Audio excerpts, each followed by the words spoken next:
बिस्मिल्लाहिर्रहमानिर्रहीम। अस्सलामुअलैकुम dear students. आज हम डिस्कस करेंगे फर्स्ट ईयर फिजिक्स के चैप्टर नंबर 2 से vector addition by rectangular components. Vector addition को इससे पहले हमने डिस्कस किया था कि जब हमारे पास दो वेक्टर इटसेल्फ गिवन होते थे उनको हम हेड टू टेल रूल के मुताबिक क्या करते थे, ऐड करते थे और थर्ड वन हमें रिजल्टेंट वेक्टर हासिल होता था। आज हमारे पास क्या होंगे, कंपोनेंट्स ऑफ वेक्टर होंगे। उनको यूज़ करते हुए हमने क्या करना है, रिजल्टेंट वेक्टर को फाइंड करना है।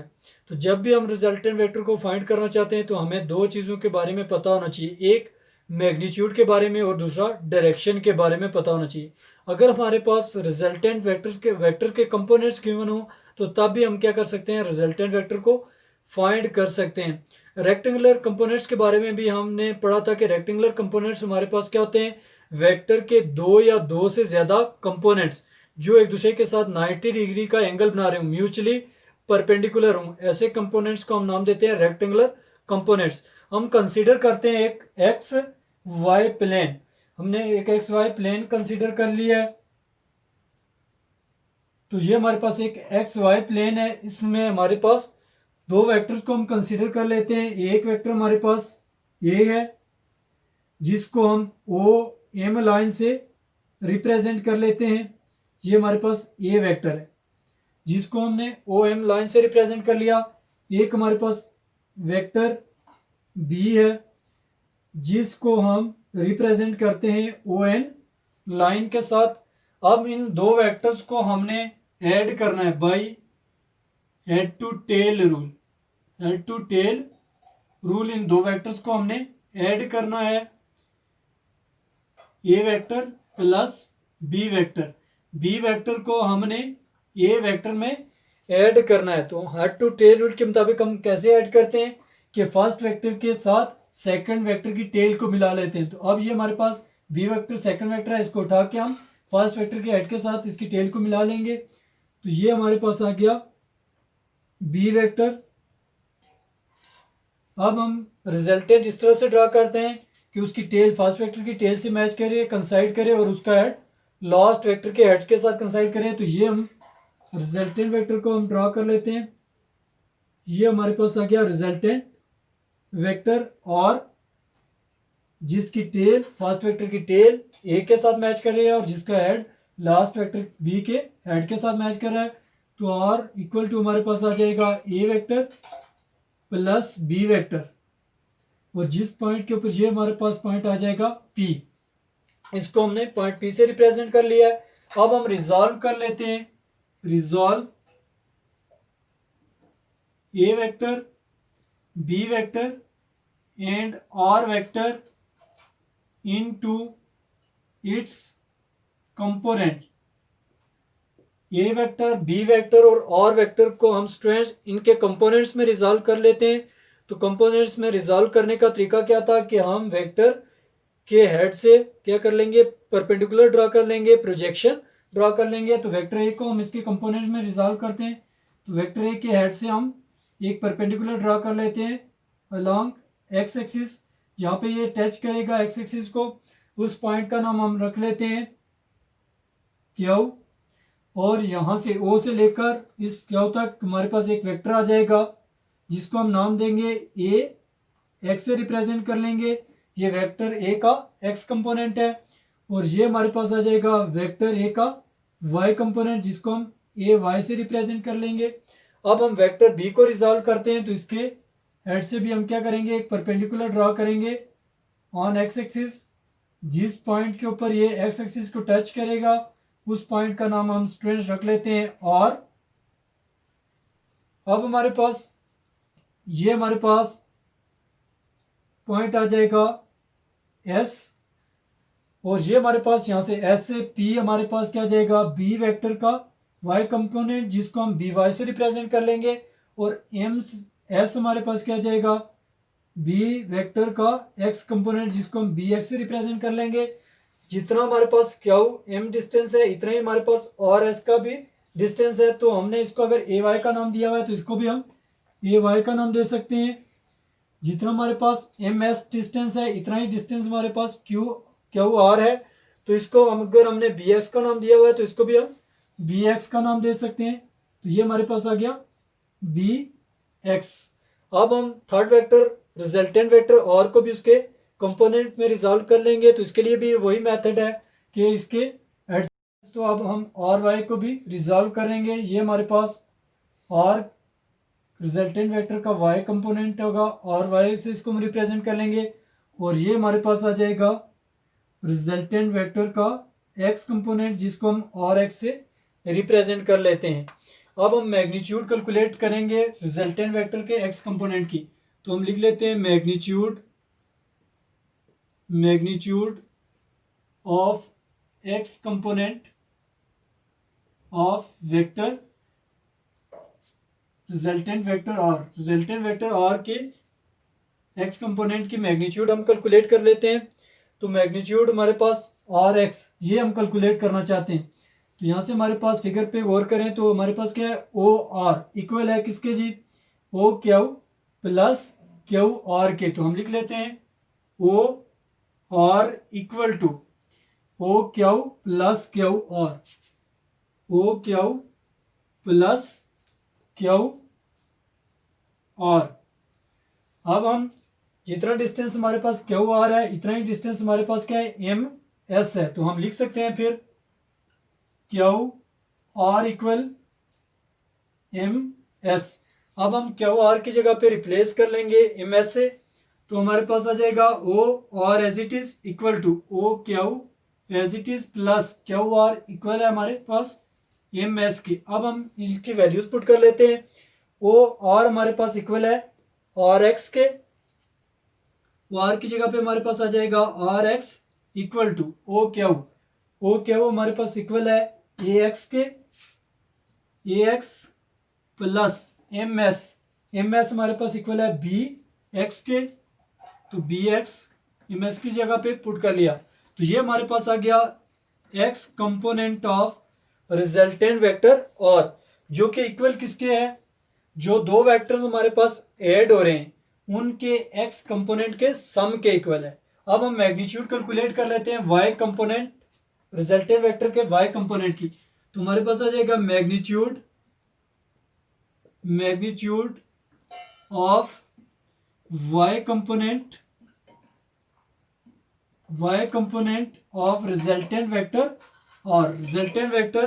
और के वाई कंपोनेंट की हम मैग्नीट्यूड कैलकुलेट करते हैं। तो फिगर में देखें तो हमारे पास और P इक्वल है किसके और S प्लस एस पी के। तो लिख लेते हैं और P इक्वल है और S प्लस एस पी के और S प्लस एस पी। अब जितना डिस्टेंस हमारे पास और से S है इतनी ही लेंथ हमारे पास क्या है Q से M। तो हम एस पी की जगह पे लिख सकते हैं S और S की जगह पे सारी हम लिख सकते हैं और S equal to Q M. तो यहां पे पुट कर लेते हैं और P as it is equal to और S हमारे पास किसके इक्वल है क्यू एम के plus S P as it is. अब हम वैल्यूज पुट कर लेते हैं और P यहाँ पे फिगर में देखें तो किसके इक्वल है स्टूडेंट्स और Y के। तो और Y पुट कर लेते हैं और P की जगह पे हमारे पास आ जाएगा और Y equal to Q M हमारे पास किसके इक्वल है ए वाई के। तो उसकी वैल्यू पुट कर ली ए वाई प्लस एस पी। तो एस पी हमारे पास किसके इक्वल है एस पी इक्वल है बी वाई के। तो यहाँ पे इसकी वैल्यू पुट कर लेते हैं बी वाई। तो ये हमारे पास वैल्यू आ गई y component of resultant vector और की। तो ये किसके इक्वल है हमारे पास दो वेक्टर्स जो हमारे पास ऐड हो रहे हैं उनके वाई कंपोनेंट के सम के इक्वल आ रही है। हम लिख सकते हैं रिजल्टेंट वेक्टर आर को यूं और वेक्टर इज इक्वल टू और x into I unit vector plus और Y into J unit vector. इसमें हम वैल्यूज पुट कर लेते हैं और एक्स और आर वाई की। तो हमारे पास आ जाएगा और वेक्टर इज इक्वल टू और एक्स की वैल्यू हमारे पास क्या है A x plus B X plus B X into I unit vector plus और वाई की वैल्यू हमारे पास क्या है A Y plus B Y plus B Y into J unit vector. तो ये हमारे पास रिजल्टेंट वेक्टर आ गया है। अब हम इस रिजल्टेंट वेक्टर की मैग्नीट्यूड को कैलकुलेट करना चाहते हैं। मैग्नीट्यूड ऑफ रिजल्टेंट वेक्टर और रिजल्टेंट वेक्टर और की हम मैग्नीट्यूड कैलकुलेट करना चाहते हैं। तो इसके लिए हम ट्राइंगल कंसीडर कर लेंगे ओ और पी।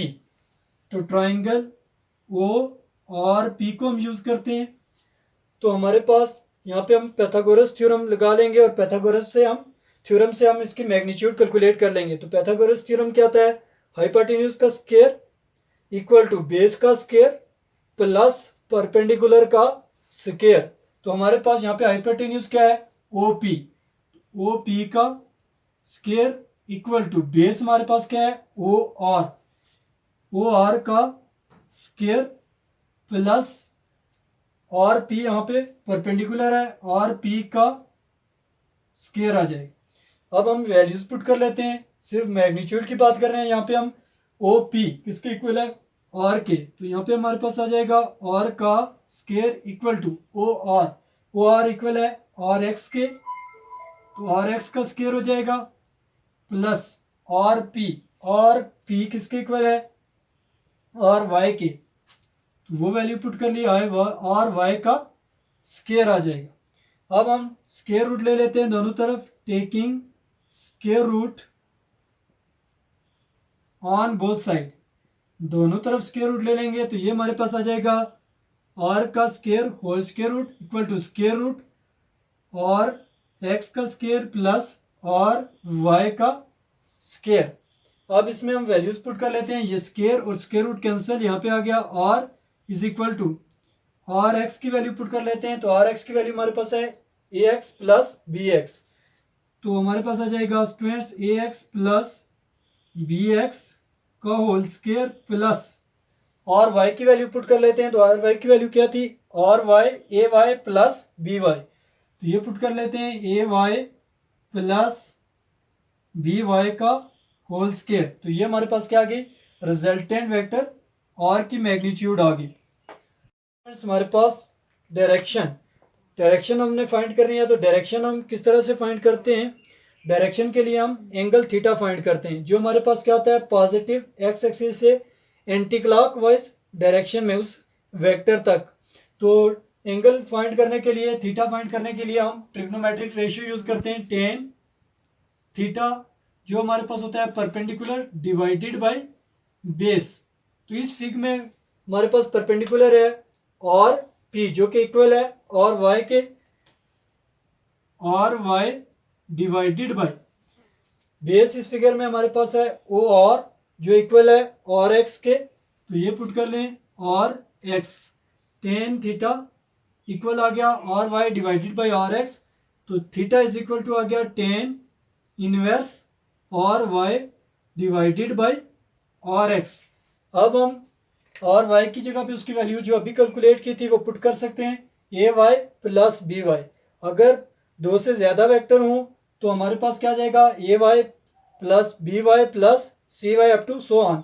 और इसी तरह और एक्स की जगह पे आ जाएगा A x plus B X plus C X up to so on. ये हमारे पास डायरेक्शन आ गई।